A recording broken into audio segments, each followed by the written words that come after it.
Karakteristik sistem warna dalam bahasa Sunda. Yang pertama, nada warna ke arah merah atau kemerahan dan kuning. Berem teh macem-macem, aya berem cabe, beremna jiga cabenya, berem ati, berem kasumba, jeung kayas. Tah kayas mah berem ngora atau merah muda.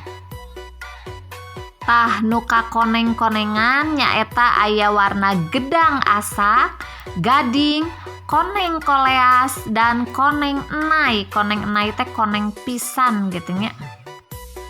Salajengna nyaeta nada warna ke arah biru atau kebiruan dan hijau.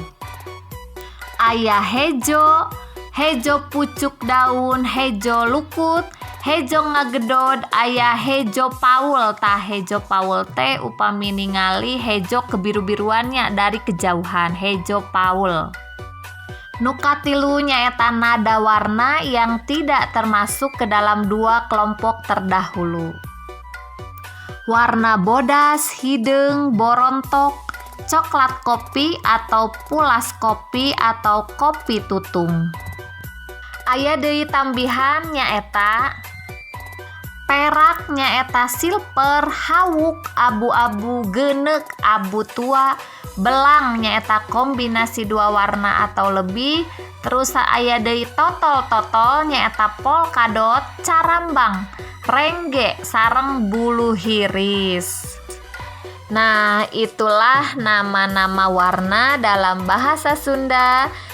Rupina bersambung heula insyaallah dilajengkeun deui. Mungkin urang ngartikeun hiji-hiji warna-warna nutos disebatkeun nembe. Insyaallah nya hatur nuhun. Assalamualaikum warahmatullahi wabarakatuh.